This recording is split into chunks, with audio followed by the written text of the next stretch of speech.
कुर्मी आदिवासी था, है और रहेगा।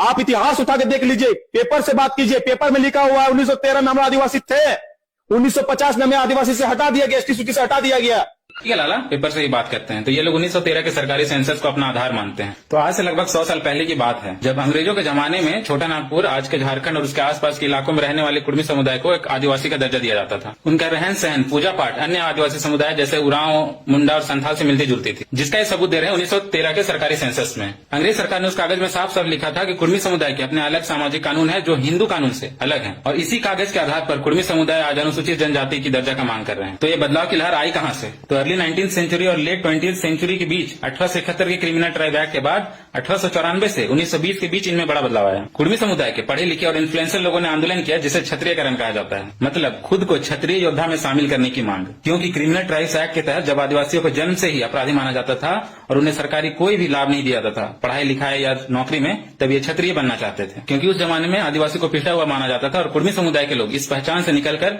समाज में सम्मान पाना चाहते थे। इन्हें लगा हिंदू समाज की ऊंची जाति से जुड़कर इन्हें राजनीति और व्यापार में ज्यादा मौके मिलेंगे। अखिल भारतीय कुर्मी क्षत्रिय महासभा, सुना है लाला?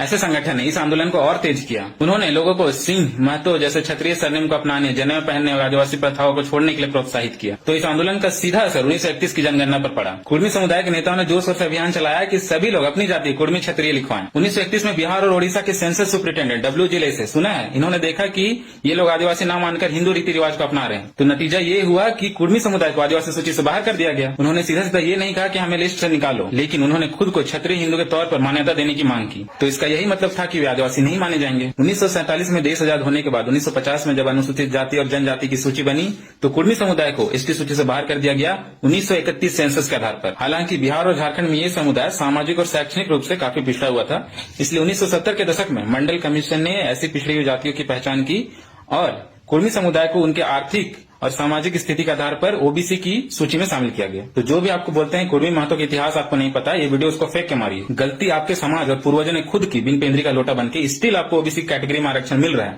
अभी पूर्ण नहीं रहा है तो आपको आदिवासी का हक दिखाई दे रहा है। जाइए रेल टिकट डहर से जो करना है कर लीजिए, होने जाने वाला कुछ नहीं है। क्योंकि झारखंड गवर्नमेंट ने 2004 में जब अर्जुन मुंडा की सरकार थी, तब कुर्मी समुदाय को एसटी में शामिल करने का जब प्रस्ताव सेंट्रल गवर्नमेंट को भेजा था, तो 31 जुलाई 2015 को मिनिस्ट्री ऑफ ट्राइबल अफेयर्स ने इस प्रस्ताव को खारिज करते हुए यह कहा कि कुर्मी महतो एक कल्टीवेटर का सब कास्ट है जो ट्राइबल कम्युनिटी से अलग है। आपको अपना हक लेने का पूरा अधिकार है, लेकिन दूसरे का हक छीनकर नहीं।